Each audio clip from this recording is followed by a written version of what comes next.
Welcome to the Philip Wiley Show. Take a look behind the curtain of professional hacking and hear compelling discussions with guests from diverse backgrounds who share a common curiosity and passion for challenges and their job. And now, here's your host, offensive security professional, educator, mentor, and author, Philip Wiley. Hello, welcome to another episode of the Philip Wiley Show. Today I've got Jacoby joining me, and you may know him as I Am Jacoby from social media and some of his content creation. But we recently, I guess we were connected on social media and then recently got more interaction between each other on a Discord server for content creation that we're both members of. And I really gravitate towards people that like to educate and help others, and they're really positive. So it was a no-brainer to have you on the show. Thanks for joining. I really appreciate you. So that Discord group's probably been like one of the greatest things to happen to me in the last couple of months that I've been able to be involved. Everybody's just so incredibly helpful, and there's so much knowledge going back and forth, and it doesn't feel like people are competing. And like you said, it's sharing knowledge and trying to help everybody win and get to a better place. And yeah, I'm definitely appreciative I got to be a part of it.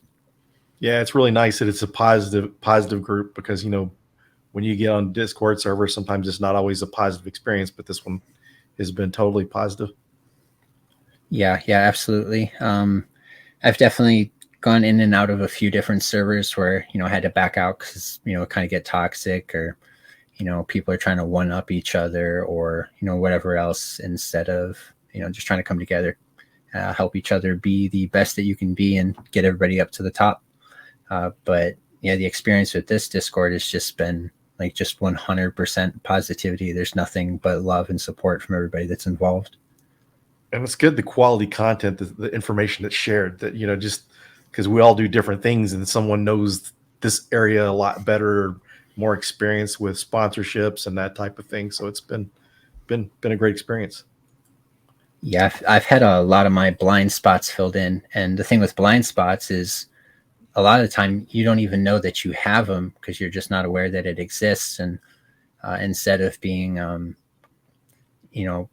it brought up to you via confrontation or someone, complaining about you missing something, it's just like a suggestion. Hey, this is something that worked for me. And they're just talking about it. And you're like, oh, wow, I didn't even think about it from that angle. And that happens almost every single day that I'm in there. Every single conversation that I take part in, or conversation that I watch other people are having, I've been able to learn something to apply to what I'm doing and make it better. And yeah, it's been so wildly beneficial for me. So why don't you introduce yourself for our listeners, kind of what you're doing and kind of where you came from, what you're doing now, kind of your hacker origin story. Yeah, absolutely. So, like you said, the name's Jacoby, but, everybody knows me as, I Am Jacoby. So I kind of just recently moved into the content creator space. I posted my first video on March 15th of last year. It was kind of a nerve-wracking ordeal. Hacking has been something I've, been doing for over a decade. I really don't know why, in retrospect, that I didn't reach out to the community earlier. A little bit of nervousness, the imposter syndrome that everybody fights. But, starting out, I think my first experience with hacking, or at least that first moment where you kind of feel badass and you're like, yeah, I want this feeling to last forever. So I was actually adopted when I was younger by a military family, and kind of weird, funny story, but I had my name changed when I was like under a year old, or I had my name changed twice. It's kind of confusing, actually. But the second time that I had my name changed, it didn't officially go through. Like, they didn't do the paperwork properly. So, funny story, I went by the wrong name for a decade. Basically, the first 10 years of my life, I went by the wrong name. And when I got adopted by this military family and they started doing up all the paperwork, and I had to go get like my military dependent ID, that's when we discovered it. Like, not even during the adoption process exactly. It was during the application for my dependent military ID. And so what they ended up doing is they had to make me an ID with what my real last name was at the time. And I was out also at a brand new school. So, I was meeting everybody for the first time, but they introduced me as what I thought my last name was. And then all of a sudden I had this military ID that had a different last name on it. At the time, I was definitely script kiddie level for sure. And I had just managed to figure out what the school's Wi-Fi password was for our computer room, and then started just doing some password spraying. It turns out that the Wi-Fi password, by the way, it was just Eureka was the Wi-Fi password. And, so I just started plugging it in everywhere that I could, and ended up finding out that something like 90% of the passwords in the entire school were the exact same thing, was Eureka. So, I was in the computer lab and, just doing little things like making messages pop up on other computers, and nothing too crazy. But, at that age, everybody was looking at me like I'm some like hacker mastermind. And I knew that we were getting stationed somewhere else after that school year. So that was going to be the only year that these kids knew me. So I was like, whatever, I'm going to go all out. I have a military D with a different last name on it. So I convinced everybody in my class that I was like a god tier hacker, and I'd gotten in some trouble, and I was now in the witness protection program to get away from, these shadowy figures or whatever. And I'd show my military ID and it had a different, name on it. And, after I left that year, I just, the feeling that I got from it was just, just euphoric. And, I pretty much decided I was going to chase that feeling forever. So, I was kind of stuck with it on a basic level for some years. And then I, became aware of what Hack 5 was. And, when they released the rubber ducky, somewhat almost like 10 years ago now, and started messing with that. And that was just, something that just stuck with me. That was just really, really cool that you could have this device and you could just plug it into a system and hack it really quickly. And it was a really easy way to get that quick dopamine hit from, hacking. So that's kind of where like my passion started. A year or two after that is when I started doing some Udemy courses online. Z Security is one of the creators for pretty much almost every course that I did. I've done every single course of theirs over the last 10 years. And so, I've explored a little bit of everything. I kind of fall into the jack of all trades, master of none, I guess up until that point. And then I guess a couple of years ago, I kind of fell back into the bad USB cycle of things, and incorporating PowerShell, and start targeting Windows systems. And I just got really, really good at it. And it turned out that there wasn't too many people that really delved into that section of hacking. It was just like a niche little corner, and it was just really exciting for me. Things like using, of course I've done everything with Linux, going through Metasploitable and, everything, but for me, it just wasn't super exciting because everything had already been done to such a degree that there was a tutorial for everything out there.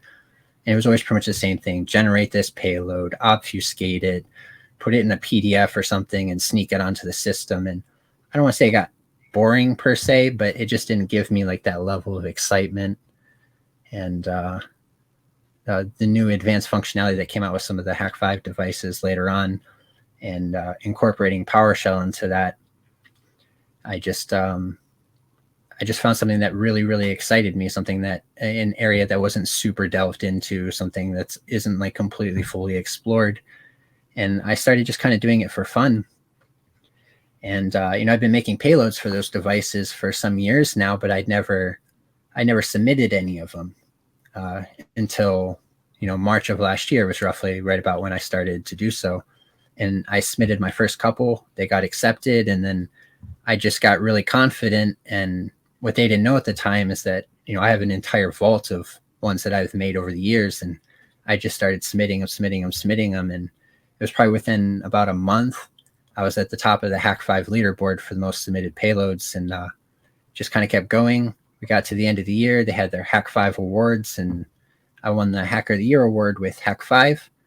And I don't know, that changed everything for me. Like I said, I was kind of struggling with imposter syndrome for a long time, so I never wanted to contribute. I didn't I don't know, I just didn't believe that I had what it took, or, you know, I wasn't where I should be.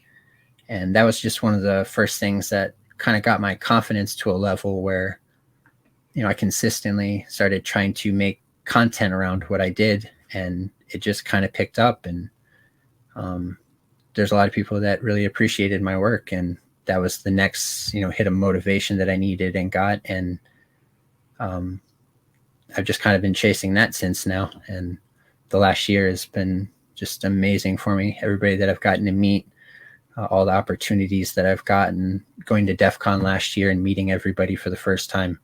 And yeah, that's kind of where I'm at now. Very cool. So do you work in security professionally as well? No, actually, so I don't. That is something that I'm hoping to change going forward. So for me, something that kind of happened, I was in, you know, I joined the military myself right out of high school. And when I got out, I was diagnosed with PTSD and anxiety disorder, and I wasn't in the best place mentally. So I didn't ask a lot of questions, and that's unfortunate because I was under the impression for a great many years that I was not allowed to pursue any kind of employment. So because of that, I also didn't try to pursue any certifications like on an official capacity outside of just taking the courses for the personal knowledge. I just didn't see a point in paying for the actual certifications. So it led to, you know, like 8 years of me doing nothing but like 18-hour days of self-study without any actual goals of pursuing anything. This last year, you know, I've been completely, or I guess year and a half now, I've just been so completely focused on content creation that I had also not completely decided to pursue it. But now that I guess I'm a little bit more established and I've got things down to a little bit more of a science that actually have some free time, one of my big goals going into like the rest of this year and into next year is to start pursuing some actual certifications so I can try to get into the field on a more official capacity as opposed to just having it be a hobby. Very cool. So what type of what your content creation, kind of what platforms are you sharing that content on? So it's mostly YouTube where I have my videos being uploaded, but I've been trying to branch out now. While YouTube is where my videos have been uploaded, most of my work has been recognized, and I guess where my name kind of got out there was actually just through GitHub, where, you know, all my code is hosted. One thing that I'm pretty proud of is I've been told that I excel at making content in a way that makes it easily digestible for newer people that are trying to get into the field. So like all my code on GitHub is, we'll just say it's beautifully written. And I like to leave good comments throughout my code to make it easier for newer people to digest. And I write it in a way that it's almost modularized. So with the intention of new people being able to go in there and take chunks of my code out at a time, reassemble them in a way that they can try to build something new with it. So again, YouTube, GitHub. I've started experimenting with uploading directly to Twitter recently. I was doing that before they tried to do this whole monetization thing, just because of how well I'd been performing on Twitter. I didn't even start using Twitter until about a year ago. I mean, I've had one for years, but it was always just to like look around at different things that would pop up. But I've been pretty blessed. I think we're about to hit 8K on Twitter now. And I just started posting content on there maybe a year ago. That's good. So yeah, it's a good feeling. So I'm starting to explore with posting content on there. And then just a couple of days ago, you know, I made it public that I was going to start doing some workshops, just some like live action classes. And it's something that I wanted to do for a long time, but this one took a lot of confidence and just straight up a big leap of faith just to try to make it happen. And I'm really glad I put myself out there for it. I've gotten really good responses so far, and people actually seem really, really excited to be a part of it. And so workshops is something I'm going to be delving into more. There's some people that know that I've been working on 2 different Udemy courses. They're just really, really big. And if you guys have seen the style of my content, the way that I make my videos, I have to do all my own editing. I have a certain editing style that I like.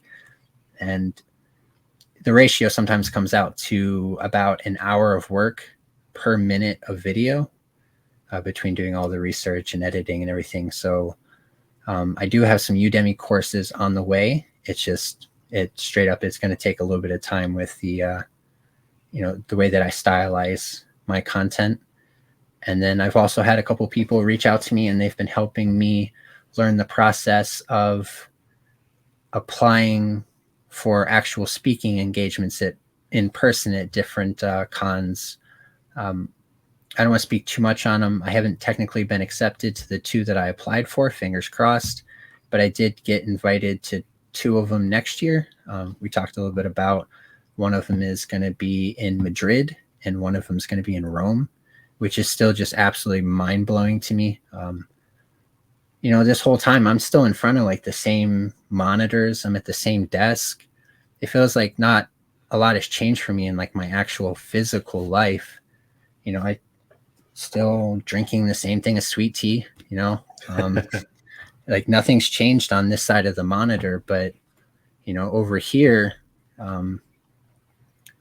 everything's changed. And honestly, I'm still trying to absorb it. I haven't fully processed everything that's been going on, but I am incredibly grateful for the people that came into my life and have been supportive.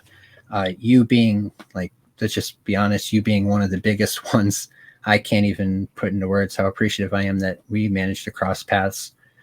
I think you either comment or you retweet or you just say something nice and motivational to at least 90% of the content I put out, whether it just be a quick message on Discord or, again, a retweet or just a tweet. And between you and some of the other, we'll say, bigger players who have stepped up to kind of help mentor me in areas, again, where, like I said, where I have blind spots that you're just not aware of.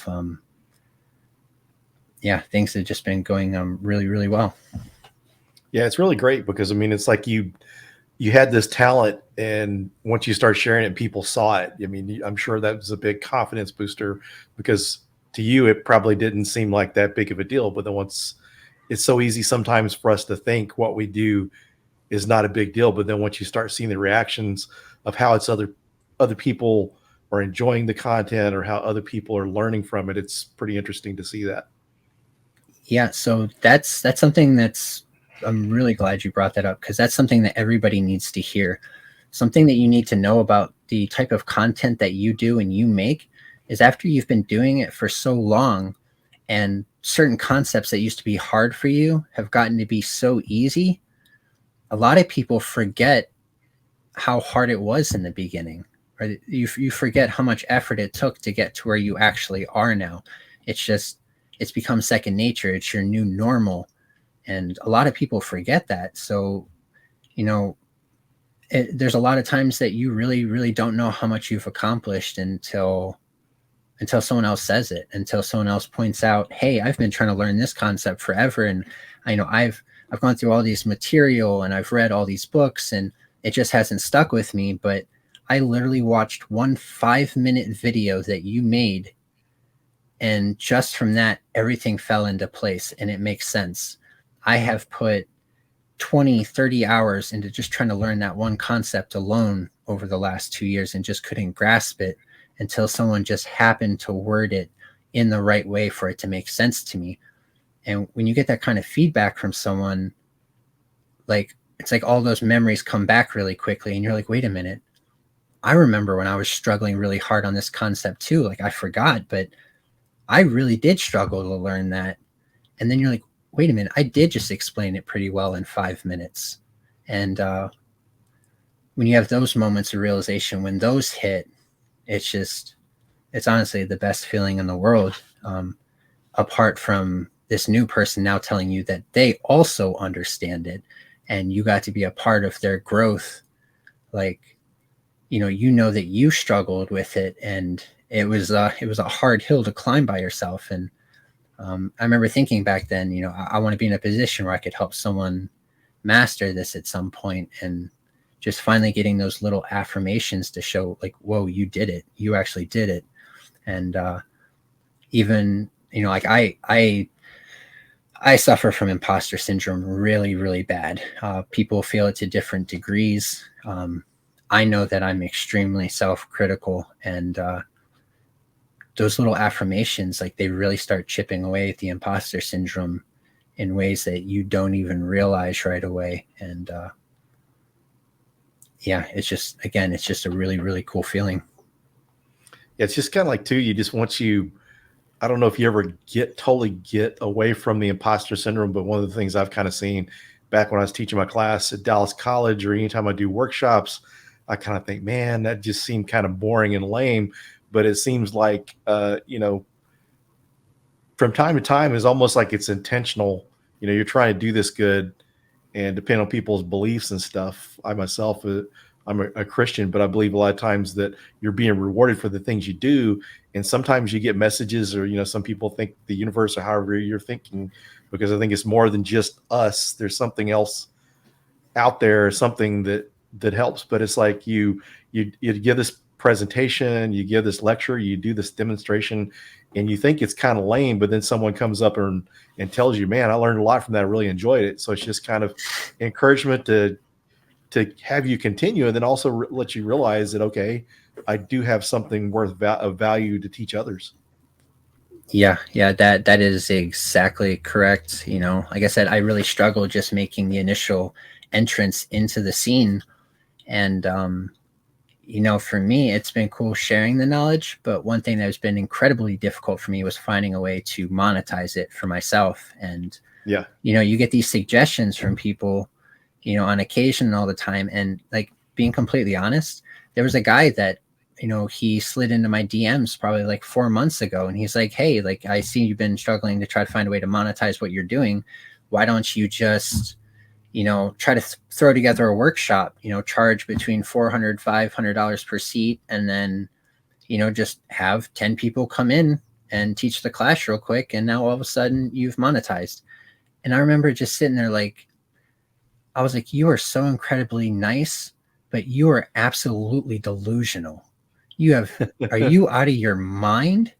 Like, if I could find people that were willing to do that, I wouldn't be in this situation currently. And then, here we are, fast forward, and I just released my workshop. And so I'll be doing that on October 7th and 8th, which October 8th is also my birthday. So, like, it just lined up so unbelievably well that I can't even think of a cooler way to spend it.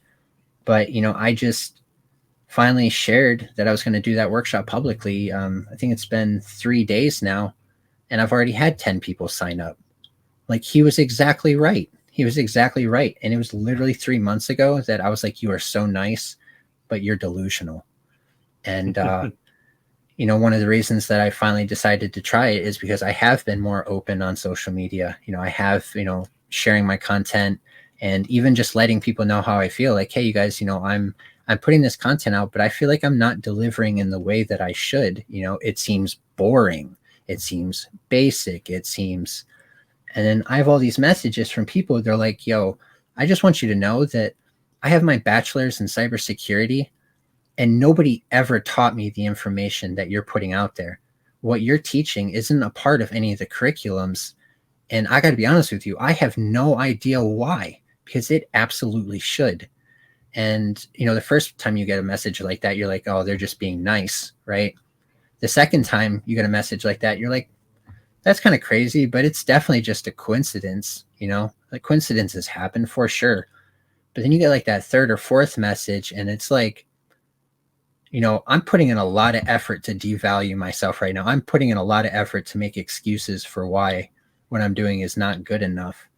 And you know what? If there's, multiple people on this level, 3, 4, 5, 6 people saying the same thing, like maybe you just need to consider, you don't have to believe it, but maybe consider that they're telling the truth. And I just wish I didn't fight myself for so long. I wish I would have listened to these people around me. And, these are people that I care about. And in retrospect, I don't know why I didn't, respect and trust their opinions. I instead decided to listen to the imposter syndrome voice in my head saying, no, they're just being nice. They see how hard you're working, and, they just want to motivate you and get you to keep going. And which of course is also true, on top of the fact that they're trying to share some nice information with you. It finally sparked my courage up enough to give it a shot. And I'm really grateful. It's been amazing how everything's turned out. Yeah, it's awesome and good to see your confidence improving. And what's really going to be great is once you get those workshops, realize, wow, this is something that I can do. This is easy for me. Just can imagine how that's going to help your confidence and open up opportunities. And really good that you started leveraging LinkedIn to kind of get your brand out there and let people become aware, because, sometimes you could be the best in the world, but if no one knows of you, there's no job opportunities. It's going to be, you just have to do the manual process of applying for jobs. But once you get your name out there, I mean, for instance, look at Jason Haddix. That guy's got so many Twitter followers and is so well known in the community. I'm sure he's getting opportunities all the time, and a lot of people like that do. So that's great that you're leveraging that. Are there any other social media platforms that you're using outside of Twitter to kind of help build your brand? So yeah, I've been trying to get more involved on LinkedIn. LinkedIn has the ugliest UI of any platform in existence, without a doubt. So I'm going to be honest, like I get a little frustrated and overwhelmed on LinkedIn a little bit. I'm still not even comfortable with the formatting of it. I've been doing some TikToks recently, just some short form videos. Same with doing some YouTube shorts. Shout out to 2 people real quick. Jason Haddix is a legend. He was one of the biggest driving factors in me starting the workshop. He just did his own that I got to be a part of and watch how he did it. And then he helped give me tips and everything. And then Jack Rysider recently gave some really good advice. When you're trying to experiment with YouTube shorts, you're not, overloading your regular viewers. You can just set your YouTube shorts to not actually notify your subscribers. That way you can just pump them out and try to test out what works, because it's just be going to the C without, overwhelming your regular subs. So that concept of being able to do that has made me more confident in experimenting with my short form content to see what works. And that's been really, really beneficial. TikTok is hit or miss. But, there's all these new platforms that have been coming out, and, Mastodon, Blue Sky, Threads, and it seems like the new cool platform to jump to has been changing every couple weeks. So to be honest, I haven't really been experimenting on those too much. I maybe should be just to see what sticks, but it just, with everything, everything changing, I'm a creature of habit myself. I like to form habits and, stick to them. So it's branching out to different platforms is definitely a little difficult for me. I like what I like, and I like feeling comfortable, but that's definitely one of my blind spots for sure. An area that I need to improve in. And because like you said, it's all about getting your name out there, because you could be the best at something in the world, but if people don't know who you are, you're still stuck in the manual process of reaching out to people individually, as opposed to, like Twitter, where I've managed to sort of create a name for myself, which is such a cool feeling. But I'm at the point where, people are reaching out to me for opportunities. People reached out to me for the 2 conferences that I just mentioned in Madrid and Rome. I don't fully have the confidence yet to be reaching out to people. That is probably one of the next obstacles for me that I need to work on in my transition of growing, reaching out to people individually is definitely a little difficult, trying to convince them of your worth and be like, hey, I want to be a part of what you're doing. But I'm slowly working on that as well. That's good. And I see it seems like the success of your YouTube's been going pretty good, because didn't you finally hit the mark where you can monetize now? Actually, it's complicated. So I sort of might have made a mistake with my YouTube. So I hit the monetization goal forever ago. So I've had this channel that I'm on now since 2007, actually. So throughout those years, it's been used for different things. All the old videos are unlisted now, but I do share it with people on occasion. When I first made my channel, it was for free running videos back in 2007, like just me and my friends, like flipping off buildings and whatnot. Now, up until last year, I never like wanted to fully commit to a single identity. So I had no problem with keeping all those videos up. Well, I learned a very, very harsh lesson last year.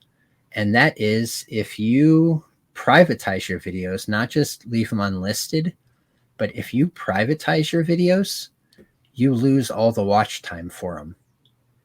So wow. I privated most of my videos last year at one point because I was trying to clean up the channel. I just left like a handful of them that had the most views, so it still looked like my channel had some views for like social proof. But then later on, I decided, no, I want to know exactly how many views my channel is getting with just the cybersecurity content. So I privated all of them except my cyber ones. And it ended up wiping all of my watch time, and then it demonetized me. I lost monetization because I went under the watch hours. I didn't know that was a thing. So I pretty quickly beat the goal, right? I got back to the monetization standards, but my channel is actually just simply still not monetized. And I know they did the change recently where you only need 500 subscribers instead of 1,000 and 3,000 watch hours instead of 4,000. But those changes haven't actually reflected on my account either. Like, it appears that maybe my account didn't update with everybody else's. So to be honest, I don't even know if I'm in like no man's land or not right now. I'm technically past the monetization goal. It's just my channel is not monetized. But I think that might be okay. I know that a lot of content creators in this space, it being as niche as it is, and you getting hit for advertisement restrictions, not a lot of people make too much money off the the ad rolls and everything else. So now that I'm doing these workshops, the Udemy courses, or we just did our vault drop, which was wildly successful. I might be okay with just using YouTube as a way to continue to share knowledge and just put out my content, and then hopefully funnel people to my other projects, which might will definitely be more profitable than AdSense. And I'm pretty sure most people make most of their money through channel sponsorships anyways, which has nothing to do with the the monetization standards. So I accidentally hacked my own YouTube in a bad way. Yeah, it's just kind of a lesson to learn. It's interesting that you're mentioning about the thing with the shorts and notifying listeners. One of the things I've noticed recently is David Bombal just created a whole new YouTube channel just for shorts. That honestly, which I was kind of wondering what. See, that might have been the play, assuming he didn't want to bombard his users with the notifications. Because if you have your one main video, your one main big video going out each day, but people are getting 4 notifications on your channel because you released 3 shorts and a big video, they might be less inclined to be watching those big videos because they're being annoyed by those 3 extra notifications a day for shorts. So maybe he needs to get a hold of Jack Rysider's advice. You might not even have to do a second channel if you just turn off notifications for your shorts. And your shorts, the whole point of your shorts is to reach a new audience. So it doesn't necessarily matter if you don't necessarily want the notifications to go out to people you already have on your channel. You're wanting to reach people who aren't. So when I read that, I was just blown away by how simple and genius it is. But I might have to message David and let him know about that advice to save him from having to try to build a second channel. But maybe he has his own reasons. Because he's got like close to 2 million subscribers on YouTube. Yeah. So you wouldn't want to bombard all 2 million of those with 4 or 5 notifications a day. Yeah. So we're getting down towards the end of the show. Is there anything you'd like to share before we close out the episode?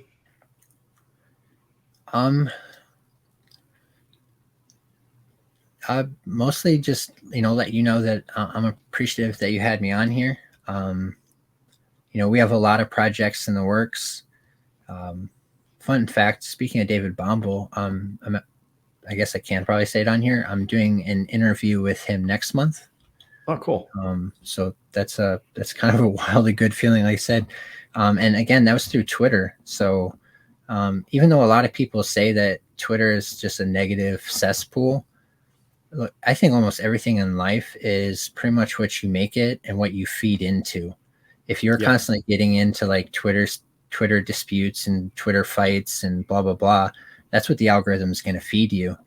I tend to just try to stick away from any kind of drama. And, there's so many cool people on there that are happy to just have regular good engagements with you that you don't really have to engage in the negativity. And, if you just focus on what matters to you, putting out the content that you like and interacting with the people that you respect, opportunities start presenting themselves, like that one, just for example. As far as projects, I'm always, my bad USB repo is probably where a lot of you know me from. If you are familiar with me, it's currently the biggest, bad USB repo on all of GitHub, and it's been wildly successful, and it's about to get a giant overhaul. Fun fact, there's 22 payloads in it currently. I had to limit it for certain reasons, but those reasons don't so much matter anymore. And my private repository has 228 payloads that I just haven't been adding for those reasons, but we're about to be integrating a bunch of those into there. Again, I have my bad USB workshop that I'm hosting that's going to be on October 7th or 8th. If you head over to my Twitter page, I'm sure you could see kind of updates on that if that's something you want to partake in. And then just some Udemy courses that I'm going to be trying to get out as soon as possible. I'm aiming to get at least one out before, the new year. But yeah, outside of that, it's just, more work. Yeah. We'll be sharing any of the links and stuff and social media that you would like in the show notes. But it's really one of the things, just thank you for joining. One of the things I've been really impressed with is, your passion, your heart, and the amount of work you put into. You put a lot of effort into your projects. You don't halfway do anything, which is awesome to see. Yeah. I a little mix of ADHD and OCD. I hyperfixate on everything that I do, and I just have to, like, it's cheesy to say, but put 150% into absolutely everything that I do. I want to see the best outcomes possible, and I want to know what my capabilities are, but there's no way to know what those are unless you give absolutely everything that you are to everything that you do, to see which things stick and which things people appreciate the most, or what people can get from it. So that is most definitely something that I am proud of. I do put every bit of my being into every little thing that I do. Very cool. So thanks again for being a guest. Oh yeah, absolutely. I really, really appreciate you having me on here.